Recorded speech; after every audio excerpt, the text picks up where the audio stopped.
Coming up in today's Locked On Angels, are the Halos about to sign a big-time shortstop? We're answering all your burning questions in today's mailbag. That's all right now, right here on Locked On Angels.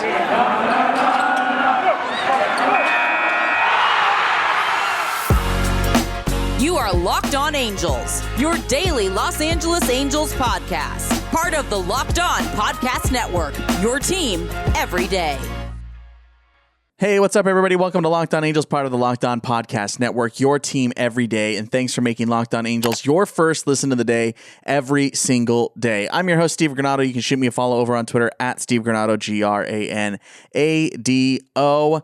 As mentioned, we got plenty of stuff coming your way here today. We got plenty of questions over from you over on Twitter. We have a couple of voicemails we need to listen to as well. So let's go ahead and jump into today's episode. Before we do everything here, however, I want to tell you about something we're going to be doing a little bit later on in this week on Thursday. Of course, that is going to be Thanksgiving here in the United States for all United States listeners. And I want you to get involved for Thursday's show. We're going to do a whole positive episode on Thursday about what we are thankful for Angels baseball. So this is what you can do to be a part of the show. Shoot me a tweet at Locked On Angels, at Steve Granado, or of course, give me a phone call, 714-409-6396. I want to hear what you are thankful for in Angels baseball. We're going to stay positive, and we're going to be super thankful about what we get to watch, what we get as a fan base, everything, all the way from the inaugural year to now.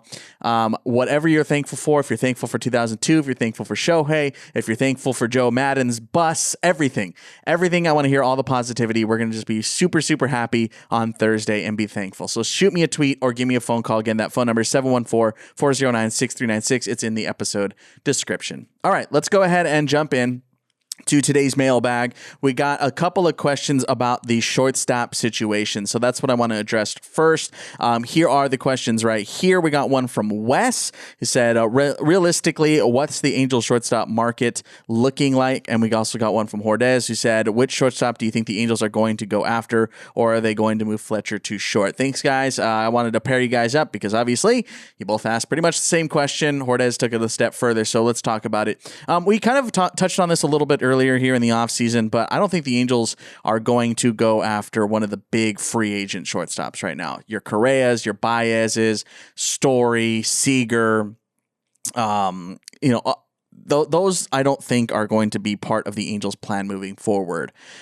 Just given how things are looking right now, getting Andrew Velasquez over on waivers from the Yankees, just the way that the Jose Iglesias situation shook out at the end of the season, letting him go and calling up Luis Rengifo to try and get more playing time in the bigs.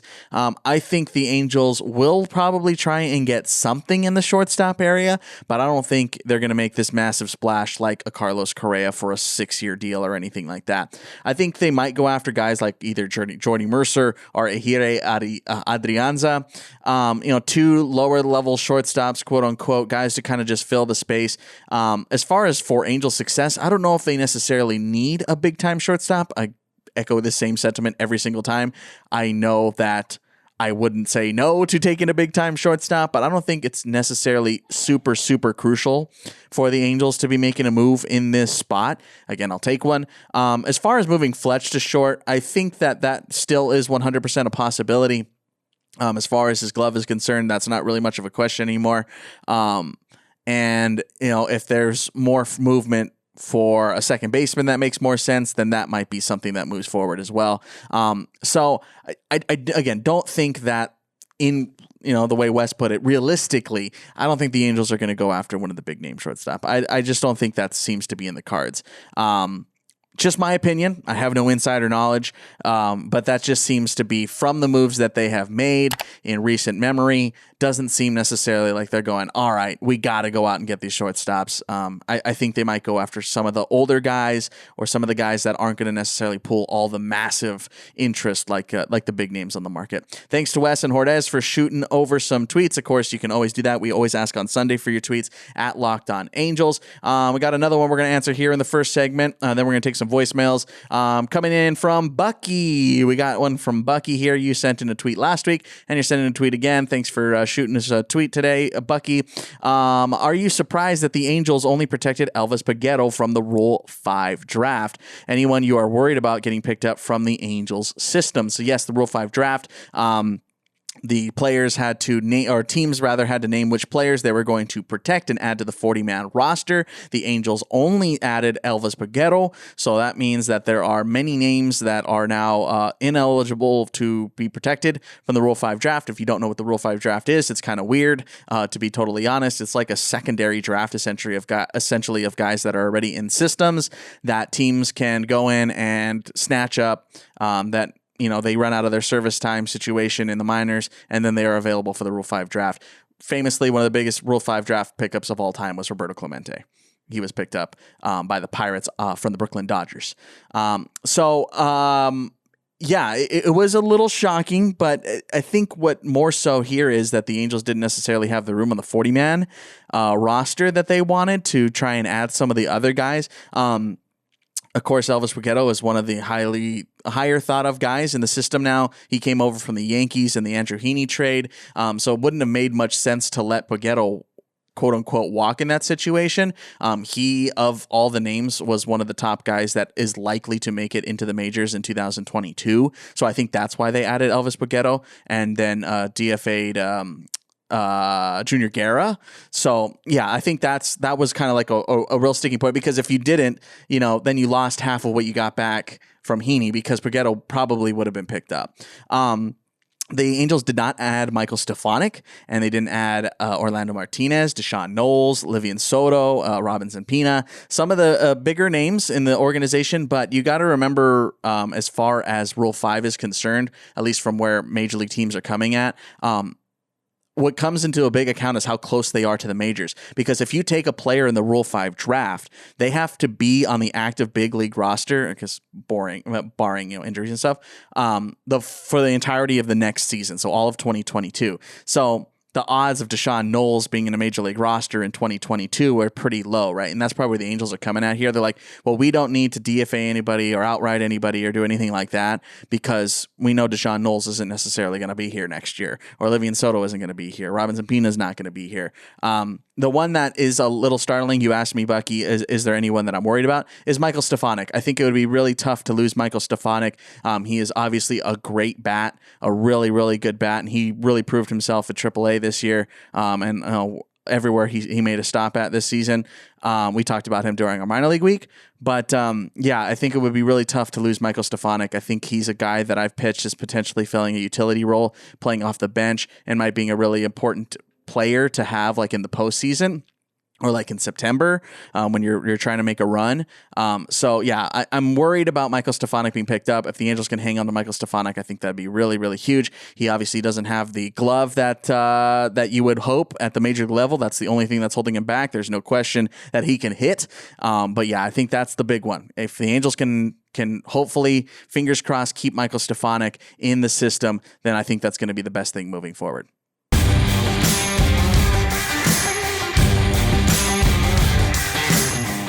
Does this sound familiar to you? You've got one device that lets you catch the game live, another one that lets you stream your favorite shows, and you're watching sports highlights on your phone, and you've got your best friend's login for all the other stuff. It's a total mess. I want to tell you about a simple way to get all that entertainment you love without the hassle, and a great way to finally get your TV together. It's called DirecTV Stream, and it brings your live TV and on-demand favorites together like never before, so you can watch all your favorite sports, movies, and shows in one place. That means no more juggling remotes and no need to buy another device ever again. And the best part, there's no annual contract. So get rid of the clutter and the confusion and get your TV together with DirecTV Stream. You can learn more at directtv.com. That's directtv.com. Compatible device required, and content varies by package.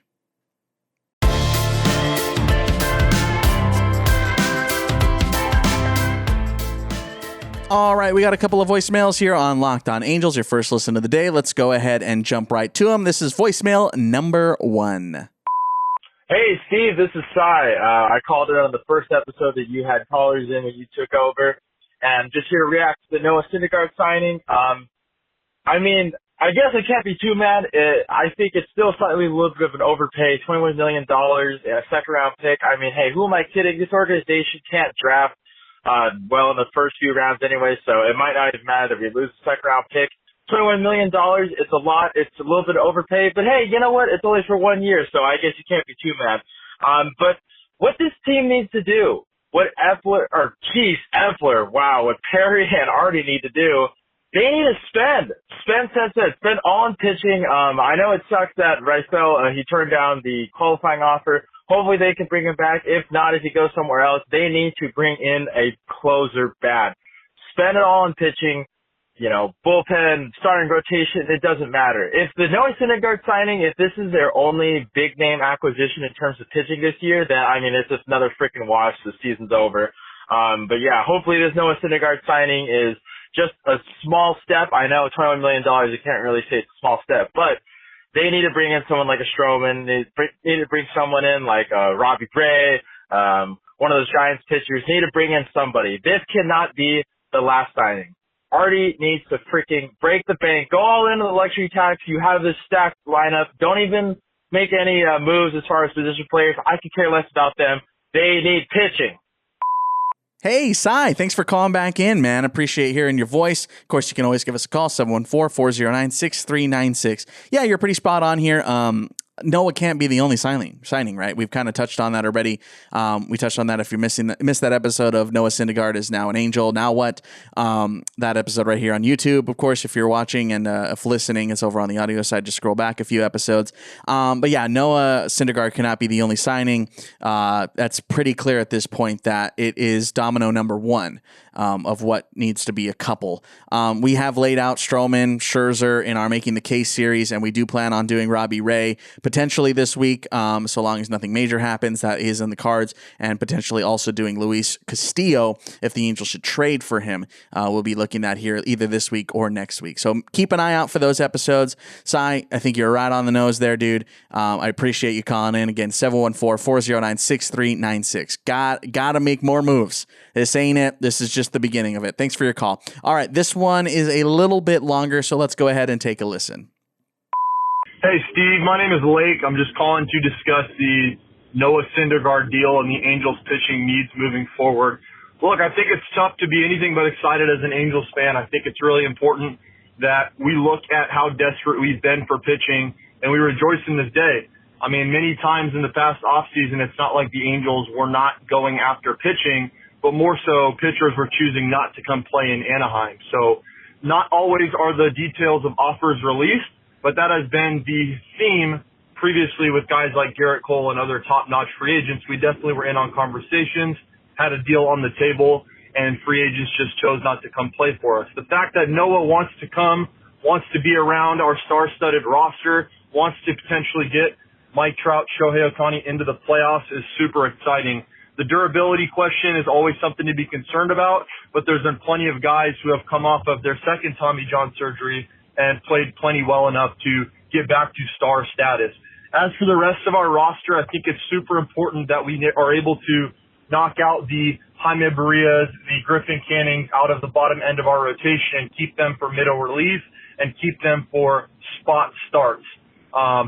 In that tone, I think the targets for our second pitcher need to be closer to the Steven Matz, John Gray price point. As much as I would like to lock up Marcus Stroman, there's so many needs in the bullpen. There's a need at shortstop. There's backup catcher. There's a lot of areas of our roster where we need to save money.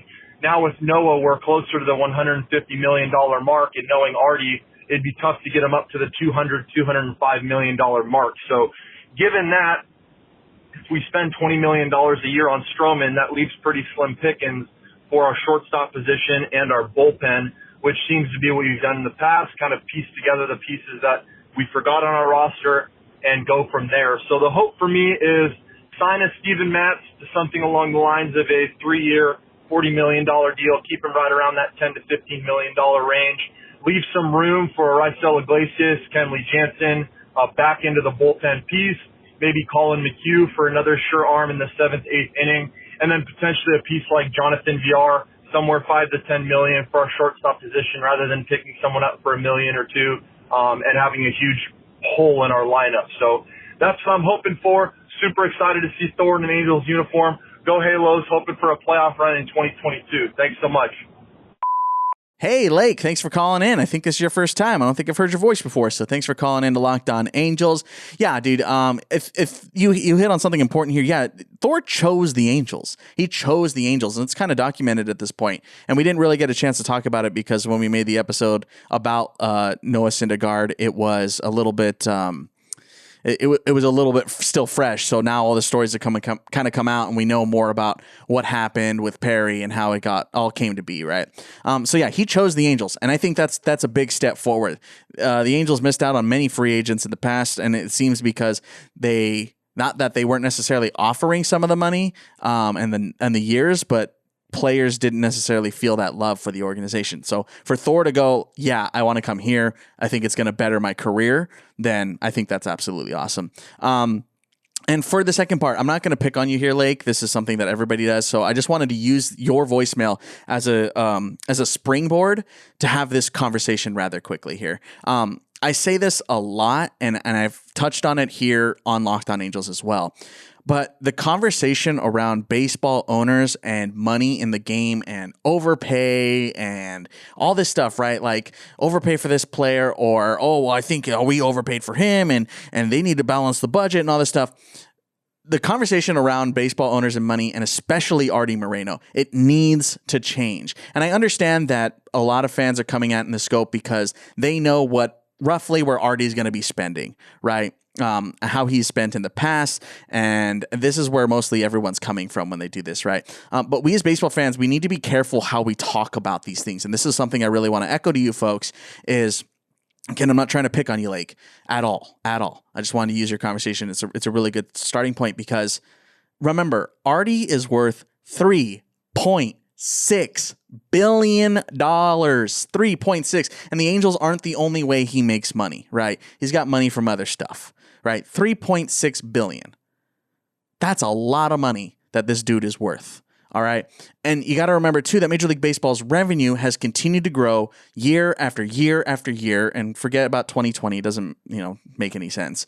We don't have the numbers for 2021, but in 2019, last full season, Major League Baseball made $10.37 billion. $10.37 billion.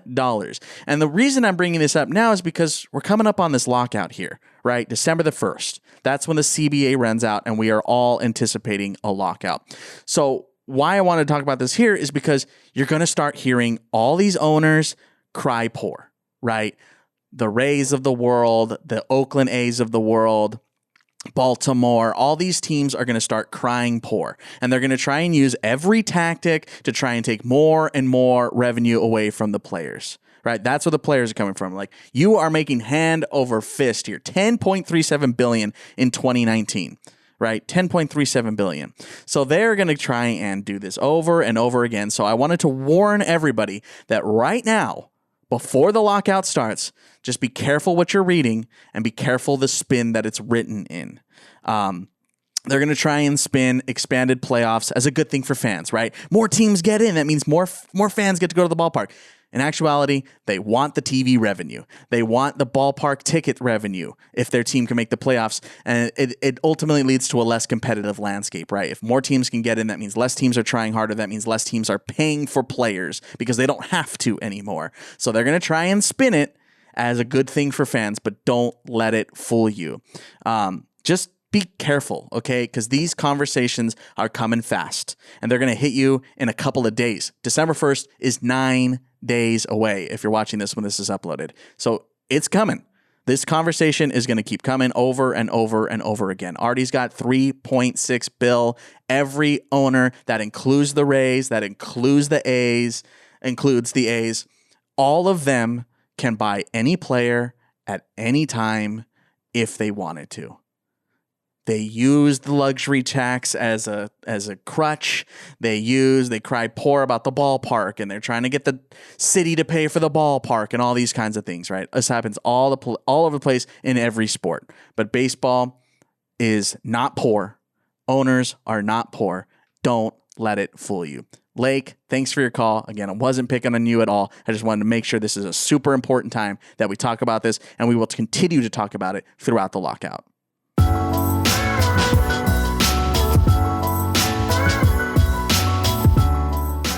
I love Thanksgiving. It's coming up here in a couple of days. All the good food. I can already smell that turkey. But maybe you're like me and you want a dessert that isn't full of calories and sugar. It's the perfect time for Built Bar. Built Bar is the new holiday dessert. Feast on something delicious and feel good about it. One slice of pie has upwards of 300 calories, and I wish they were all that low. Most Built Bars are only 130 calories with only 4 grams of sugar, and of course they got plenty of protein. Low calorie, low carb, low fat, high protein, covered in 100% real chocolate. Built is a great option for when you're hungry. And of course, if Thanksgiving isn't coming soon enough here in a couple of days, you can just go grab a couple of Built Bars. New surprises are coming all in the month of November. And of course, don't forget Black Friday coming up with great deals. Go to built.com to find those deals. And of course, I got one for you. Use promo code LOCKED15. That's LOCKED15 to get 15% off your order. Again, that promo code at built.com, LOCKED15 for 15% off.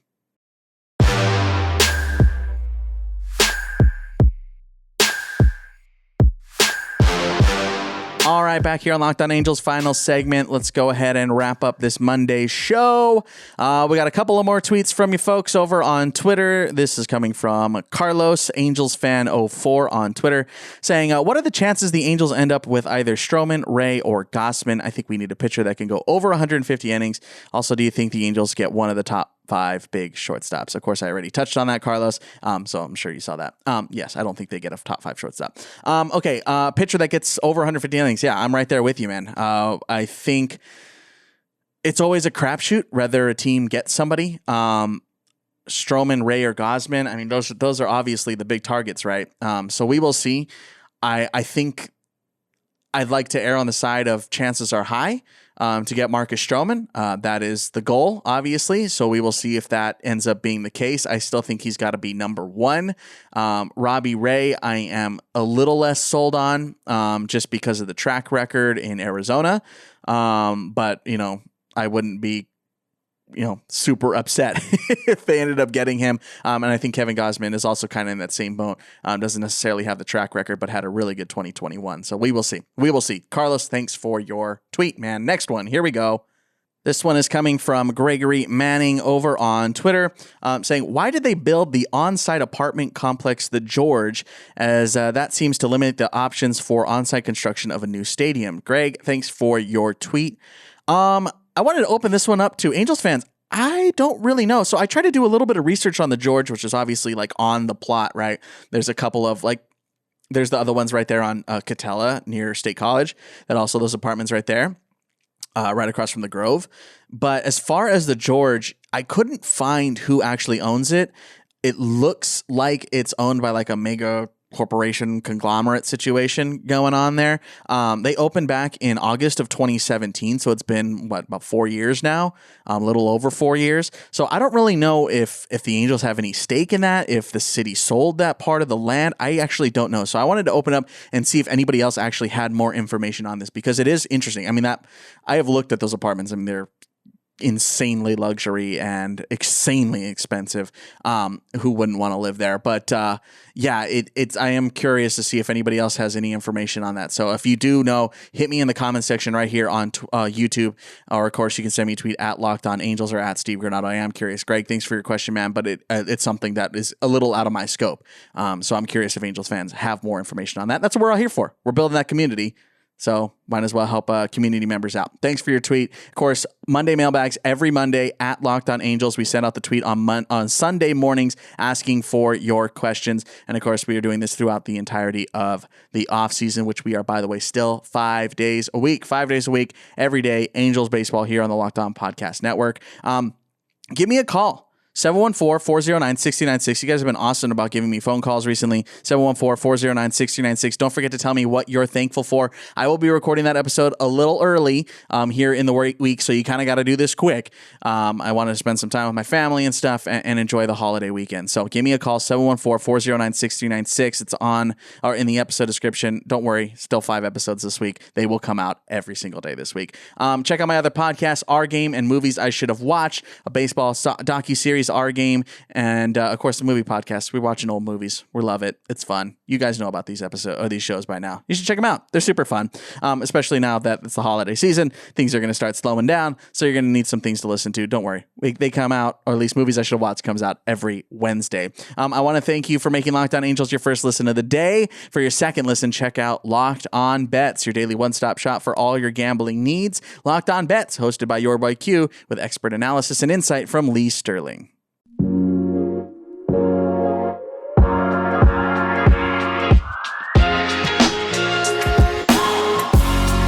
All right, guys, that's going to do it for us in today's Locked On Angels. Don't forget to give us a call and a tweet. What are you thankful for at Locked On Angels, 714-409-6396. All right, guys, we'll be back tomorrow, likely with the Making the Case series, so look out for that. We got more Angels goodness 5 days a week. All right, guys, I'm Steve Granado. Later. Steve, how's it going, man? My name is Daryl. I'm calling from Long Beach, longtime listener of the podcast. I really like what Brent was doing back in the day, but you are definitely building that community, and I really like the take that you got going on with the podcast. Anyway, hey, listen, it's Thursday. Shohei has not been awarded MVP yet, but we all suspect he will. I heard your podcast episode on the matter.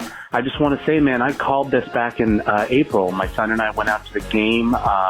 His first start, which was, I believe, in April, his first start on Easter. And when we saw him pitch, I knew he was going to do something crazy this year. Anyway, please check out the song that I wrote. It's called Shohei's Ohtani's theme. My band is called Camping, and I released it back in April, and I knew he was going to have a great year. Thanks again, Steve. I hope you check out the song, and go Halos, and I love listening to the podcast. Thank you. Bye.